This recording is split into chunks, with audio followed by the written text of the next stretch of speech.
Bueno, nos vamos a meter en la política, en la actualidad y los diferentes precandidatos. En estos casos nos vamos a mudar a la ciudad de Rosario, a la provincia de Santa Fe, porque vamos a hablar con dos precandidatos a concejales de una de las listas más importantes, que es la de Juntos por el Cambio.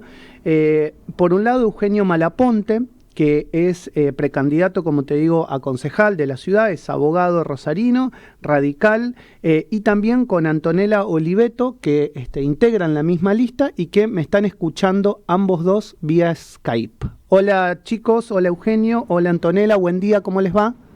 Hola Maxi, ¿cómo estás? Buen día. Hola Maxi, ¿cómo andás? Bien, bien, muchas gracias por esta comunicación, me parece sumamente interesante. Bueno, Eugenio Malaponte está encabezando la lista, ¿es así? Así es, estamos encabezando una lista, te diría que somos los únicos que no son concejales que se renuevan. El resto de las listas que compiten contra nosotros son concejales el primero y el segundo. Uh-huh. Algunos llevan por los 3 o 4 mandatos. Nosotros, más allá de que, bueno, yo milito en política de toda la vida, mi viejo fue diputado provincial, mi abuelo fue vicegobernador, nunca llegamos a un cargo de este estilo. Y me parece que es súper interesante que se vaya renovando la política y que de última, si se reelige a alguien, sea porque se lo tenga que premiar, pero no por una reelección automática, porque sea una persona que 15 días antes de las elecciones aparece en carteles, radios, periódicos. Entonces me parece que todos tenemos que tener en cuenta eso, ¿no? Imagino que la campaña electoral en la ciudad de Rosario está de alguna manera cortada por diferentes situaciones, pero el tema de la seguridad debe ser una preocupación que tienen muchos de los vecinos de la ciudad. ¿Me quieren contar al respecto? Sí, en realidad nosotros hace mucho que venimos estudiando el tema de la inseguridad y bueno, y hemos hecho denuncias en la justicia federal y en la provincial por este tema. Ya en el 2016 denunciamos a el que era el número uno de la policía en ese momento, que tenía relaciones con el ministro de Seguridad, que es candidato a senador, que se llama Puyaro. Uh-huh. Hoy ese policía está preso con una condena en la justicia por 10 años. Nosotros lo que entendemos es que las bandas, la ciudad de Rosario es la más violenta del país.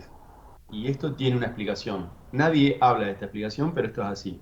Desde el gobierno provincial se permitió que las bandas, que en ese momento eran mucho más chicas, obviamente, estamos hablando de hace 10, 15 años, puedan trabajar a cambio de la famosa caja negra, que está en todas las provincias.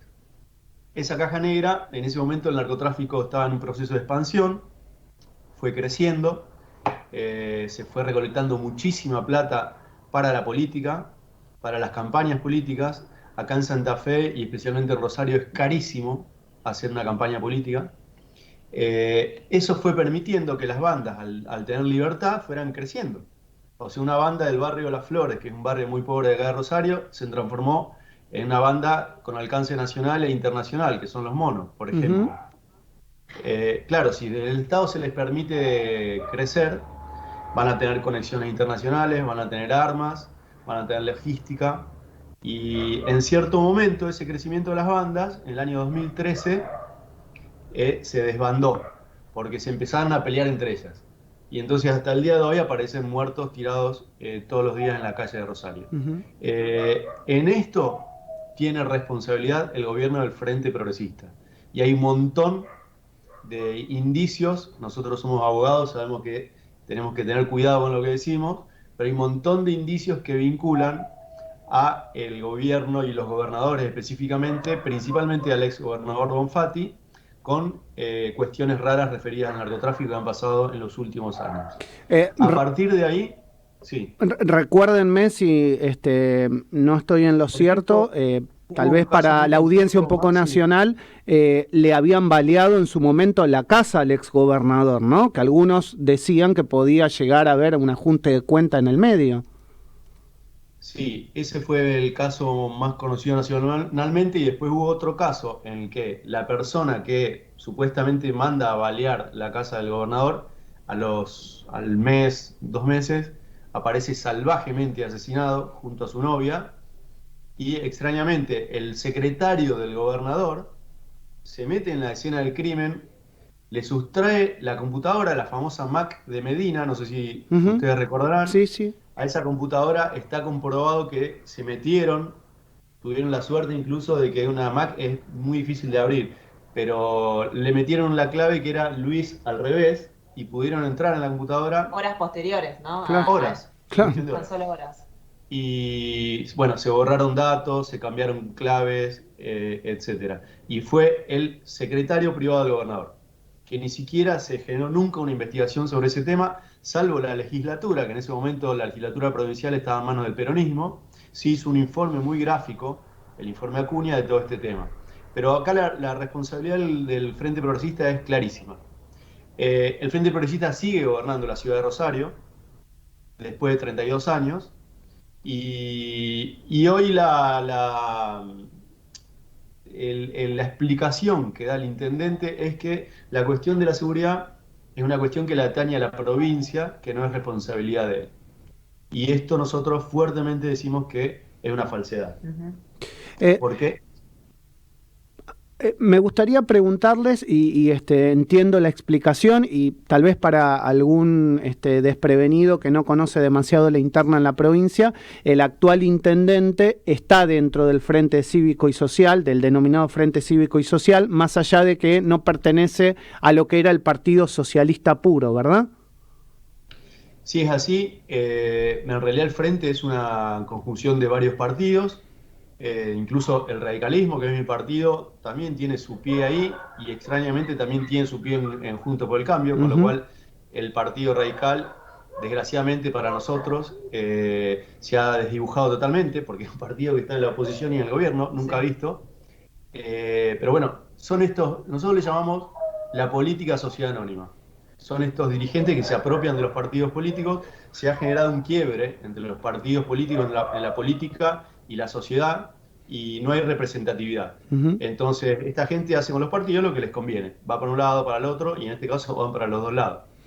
Antonella, también te quiero preguntar por una situación que es, me parece atípica e inédita, de lo que pasa en el partido que gobierna Santa Fe, que es el gobernador Omar Perotti, en realidad no encabezando, pero estando en una de las listas, y por otro lado la vicegobernadora también jugando en la interna, una pelea que hasta hace poco tiempo ninguno pensaba que iba a suceder en la interna que están viviendo ustedes.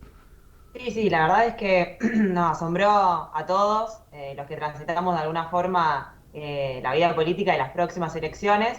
La realidad es que se hizo un quiebre y se dividió la interna del peronismo, para explicarle un poco a la gente.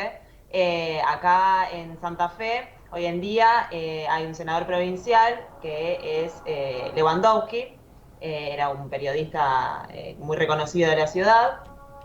Y por otro lado estaba Mirabella, que era la mano derecha, por así decirlo, persona de confianza del actual gobernador Omar Perotti. Mirabella iba a ser el candidato original en las próximas internas, pero bueno, como vos decís, surgió un quiebre y por un lado se van a postular Lewandowski y Isaac Nun como senadores y Mirabella como diputado, y por otro lado va a estar la vicegobernadora actual en funciones, o sea, se va a poner en contra del actual gobernador, con el Chivo Rossi, Agustín Rossi, quien era hasta hace poco el ministro de Defensa. Entonces uno dice, ¿cómo puede ser que en Santa Fe, gobernador y vicegobernadora, que se supone que integran un proyecto, que lo encabezan, que van para adelante juntos, puedan estar en contra en una interna tirándose con de todo, ¿no? O sea, no es tan simple como ponerse una foto en contra. Hay internas muy graves que afectan justamente las instituciones provinciales. O sea, Ujú. es grave lo que está pasando con el peronismo en Santa Fe. Eugenio, ¿por qué el rosarino tiene que votar a la lista de ustedes? Porque nosotros sabemos que Rosario puede volver a ser esa ciudad pujante, Maxi. Eh, a todo esto, nosotros conocíamos a tu hermano, un gran jugador Ujú. de Central. Central era la cuna del fútbol y del deporte en el país. Era una locomotora, Rosario. Ujú. Y hoy se transformó en esto, que, bueno, de alguna manera también nos avergüenza y queremos salir de esta situación. Y lo podemos lograr, podemos volver a ser líder en materia cultural, en materia deportiva, en materia institucional y social. Pero para esto tenemos que resolver el tema de la inseguridad. Y no lo podemos hacer si el intendente, al que le pusimos la confianza en el cargo, nos dice que él no tiene la potestad para hacerlo y que necesita que nos cuiden. Hay un montón la cuestión de la seguridad se resuelve obviamente con la policía y la justicia, está bien, que son cuestiones provinciales, si uno quiere. Pero después en el mundo la cuestión de la seguridad se resuelve de otras maneras preventivas. Por ejemplo, la cámara de seguridad es lo más común en la ciudad de Buenos Aires. Hay cámaras de seguridad que tienen reconocimiento facial.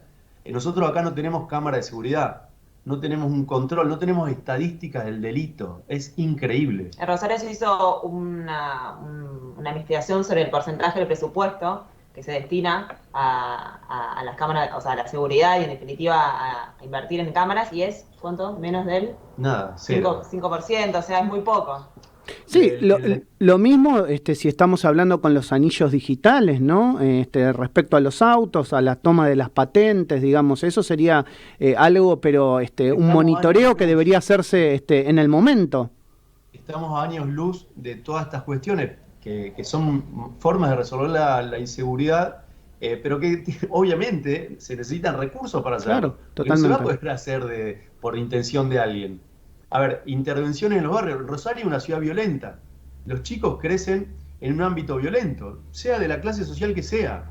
Hay una violencia intrafamiliar de la que nadie está hablando y es impresionante. Los insultos entre padre e hijo, entre los chicos. Que se plasma en las escuelas y después se plasma en las calles, en las comisiones de los diversos delitos. El bullying, el bullying que hay en la ciudad. Todas estas cuestiones que tiene que tratar la municipalidad con intervenciones. Chicos, y lo que ustedes están diciendo es tan real como para que lo entiendan, digamos, por ahí el que no conoce demasiado la ciudad de Rosario, que se ve muchísimo un desplazamiento de las personas que tienen un nivel económico mediano o aceptable hacia afuera de la ciudad, es decir, con la gran cantidad de countries y de barrios privados, e inclusive que se van mudando hacia otros lugares, ¿no? Gente hacia Puebla Ester, hacia Funes, hacia Roldán, y eso tiene que ver con esto que ustedes están describiendo, es decir, no es porque Rosario se está volviendo más grande, es porque realmente hay un desplazamiento de la gente por el temor de vivir en la ciudad, ¿no? La gente está luchando por buscar una mejor calidad de vida que no la encuentra en Rosario, en la ciudad neta de Rosario. Entonces, como vos bien decís, hay un auge de crecimiento en la construcción y gente que ya no solo tiene sus casas de fin de semana o para veranear, sino que sienta su centro de vida en Funes, Roldán, Ibarlucea, Pueblo Ester, porque considera que la vida en Rosario es mala, es una mala vida, no hay calidad de vida. Los chicos ya no pueden salir a andar en bicicleta, los chicos ya no pueden ir ni siquiera al club en colectivo solos, es moneda corriente, el delito en Rosario y en sus alrededores también es moneda corriente. Eugenio, ¿y la infraestructura? La base de todo este problema, sí, que venimos hablando, que le venimos introduciendo, es que Rosario tiene los recursos para resolver el problema. Claro que sí. ¿Sabes lo que pasa? Rosario gasta, de hecho, nosotros hicimos un cálculo, nos tomamos el trabajo de hacer un cálculo con una ciudad europea, con una Valencia, con una Sevilla, en euros. Rosario está gastando prácticamente lo mismo que esas ciudades. Pero el 80% del presupuesto de la ciudad, ¿sabes para qué es? Para pagar sueldos. Corriente, o sea, principalmente sueldos. Claro. Esto es muy similar a lo que pasa en el país, en realidad. Te genera un tremendo descalabro económico y todos los años vos tenés que tomar deuda para pagar el déficit que tenés. Rosario tiene déficit hace décadas. Entonces, te queda del 80%, después tenés un 15% para pagar esa deuda y un 5% mínimo, menos de un 5% para hacer obras, para hacer todo lo que tengamos. No hay problema, estamos en vivo. Es muy interesante lo que vos estás diciendo y respecto a lo que decís, también hay cosas que son fundamentales en la segunda ciudad del país, ¿no? Una ciudad pujante que ha sabido hacerse como dice la historia, ¿no? Sin una fundación clara y siendo tan pero tan grande y tan bonita. Hay cosas que yo, viviendo hace un par de años en Buenos Aires, todavía no entiendo. ¿Cómo desde Rosario no se genera una política de turismo integral para acercar al porteño, al cordobés, al entrerriano a terminar en Rosario, a ir a Rosario, a disfrutar días en Rosario, 5, 6, 7, 10 días, a disfrutar de la isla, a disfrutar de tantas cosas culturalmente que tiene Rosario, que no lo veo? Vos me decís, puedo ver un cartel, a lo mejor visitar Rosario, pero tenemos cosas tan lindas que no se entiende. Es increíble, pero es así. O sea, pero también se explica un gobierno de 32 años. Todo un proceso que dure 32 años no va a tener las mismas ganas, la misma fuerza, el mismo entusiasmo. Te doy una anécdota. Nosotros hicimos un proyectito muy sencillo. Vos vas a Miami o a cualquier lugar así turístico, donde la gente, por ejemplo, vaya a los shoppings, etcétera, y en los shoppings vos tenés una isla con todas las atracciones culturales de la ciudad. Exacto. Culturales, Exacto. Gastronómicas, sí, sociales, turísticas, lo que sea. Bueno, le fuimos a llevar ese proyectito a la ciudad y nos dijeron que eran muy caras hacer un mueble para poner esas islas en los shoppings. Digo, hoy estamos viendo una campaña política acá donde se están gastando millones. Sin embargo, no tenemos para hacer un mueblecito para poner en el shopping, porque el turismo que está llegando a Rosario, que es muy poco para lo que puede generar la ciudad, es el de las provincias de alrededor. Claro. Incluso estuvimos reunidos con referentes del Paseo Pellegrini y de Pichincha, que son dos zonas gastronómicas muy grandes de la ciudad, me animo a decirlas más, y justamente nos manifestaban este problema que, bueno, es conocido que después de la pandemia han quedado sumamente golpeados, y nos insistían en que impulsemos desde algún punto que familias de alrededores que vengan acá, que vayan al shopping, que se hospeden en algún hotel, que hagan como algún circuito y que incluso deriven en la propuesta gastronómica, ¿no? Ya después de que de tantos meses estuvo muy vapuleado y golpeado, de que desde la propia Rosario se impulse y que genere turismo y que eso vuelva a reactivar la rueda gastronómica, económica, cultural, de la que venimos tan golpeados. Pero es muy interesante lo que ustedes dicen, porque uno, a ver, a mí me preguntan mucho siendo rosarino y todo el tiempo diciéndolo, cuando estoy acá con amigos, y me dicen, no, pero ¿qué voy a ir a Rosario? Si con las noticias se ve inseguridad. Entonces yo le digo, miren, la inseguridad que hay en Rosario es real, pero no es que te van a estar baleando en la calle. No, al menos eso no se ve. Entonces es muy difícil, digamos, como explicar la situación de inseguridad y decirle al habitante argentino andar Rosario a visitar, porque tiene miedo, porque ha tenido mala fama estos años. La explicación y los recursos que siempre tienen desde el gobierno municipal, desde el socialismo, ahora desde, creo que es el partido de Pablo Hapkin, es no estigmaticemos a la ciudad, no digamos, o sea, eso es esconder una situación, resolvamos la situación. Se puede resolver la situación de la inseguridad. Pero lo que pasa es que necesitan recursos. Hay que cambiar el destino de los recursos.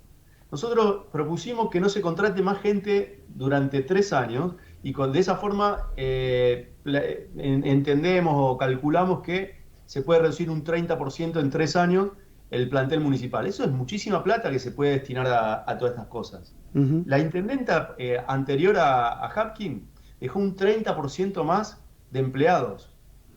Entonces, nosotros... Y actualmente el intendente tiene vedado la actividad de tomar nueva gente y no se está respetando.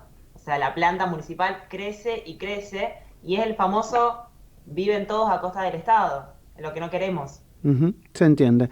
Bueno, les quiero agradecer por esta charla aquí en Radio Sónica, por esta charla con el arranque. Espero que tengan una buena campaña y finalizada las PASO, podamos conversar de mayores propuestas cuando se terminen de definir las listas. Bueno, muchas gracias. Queremos invitar a todos los rosarinos a que el 12 de septiembre voten aquí en la ciudad de Rosario la lista encabezada por Eugenio Malaponte en la interna de Juntos por el Cambio, de cara a las definitivas del 14 de noviembre. Gracias. Un cariño muy grande a ambos, ¿eh? Muchas gracias, Maxi. Un abrazo grande. Eugenio Malaponte y Antonella Oliveto son representantes de la lista de Juntos por el Cambio, que encabeza justamente Eugenio Malaponte en la ciudad. Así que, bueno, seguimos escuchando propuestas, seguimos escuchando diferentes visiones de la realidad de Argentina aquí en El Arranque en Radio Sónica.